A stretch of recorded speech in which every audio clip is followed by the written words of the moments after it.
Bonjour et bienvenue dans la chaîne Mathématiques Sciences. Aujourd'hui je vais présenter et expliquer une nouvelle vidéo. Cette vidéo donc en physique-chimie, toujours sur le thème numéro 1, constitution et transformation de la matière. Et dans cette vidéo là, nous allons tout simplement parler des solutions aqueuses. Alors déjà, vous allez me dire c'est quoi une solution aqueuse? Pour définir ce que c'est qu'une solution aqueuse, il faudrait déjà peut-être définir certains termes. Alors donc, déjà, dans le mot solution aqueuse, vous reconnaissez solution. Alors le terme solution, vous l'avez déjà entendu. Une solution, on va l'obtenir avec deux éléments, avec ce qu'on appelle un solvant et ce qu'on appelle tout simplement un soluté. Le solvant, ça va être tout simplement par préférence un liquide, ok? De préférence, un solvant, il est toujours liquide. Et donc, par définition, un solvant, c'est quoi? C'est tout simplement ce qui va être mélangé, ok?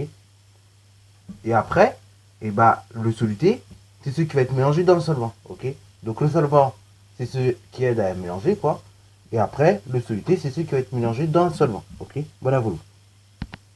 Et l'ensemble, soluté plus solvant, ça forme la solution. Et justement, on va parler de solution aqueuse lorsque l'eau est le solvant. Alors, vous avez pas mal d'exemples de solutions aqueuses.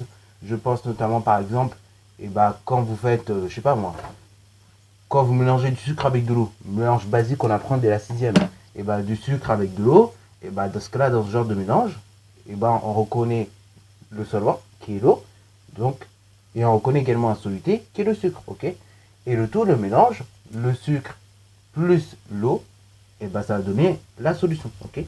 Et donc, ici, on peut même parler de solution aqueuse, puisqu'en effet, tout simplement, le solvant, c'est l'eau, ok? Voilà, voilà. Alors, je vais vous donner d'autres exemples un peu plus complexes, ce coup-ci.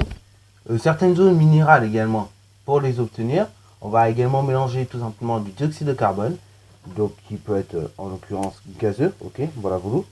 Et donc, on va mélanger du dioxyde de carbone dans de l'eau, ok. Et donc, ça va nous donner de l'eau gazeuse, ok. Ou bien encore, par moment, on va obtenir, pour faire une solution de chlorure de sodium, on va donc mélanger de l'eau avec tout simplement du chlorure, donc du sel, ok, voilà, voilà.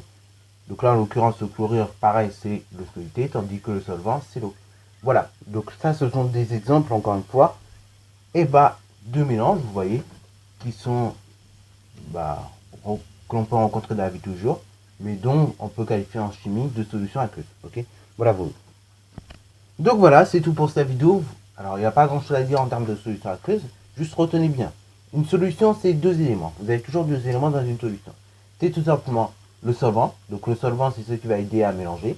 Et le soluté. Donc le soluté, souvent il est solide, mais peut être également gazeux. Et c'est ce qui va être mélangé dans le solvant. Ok? Et l'ensemble, le soluté plus le solvant, ça forme donc la solution. Ok? On parle de solution aqueuse justement lorsque le solvant, c'est l'eau. Ok? Voilà, voilà. Sur ce, c'est la fin de cette vidéo. J'espère qu'elle t'a plu. N'hésite d'ailleurs pas à la liker, commenter et bonne résultat à toi en mathématiques et en sciences.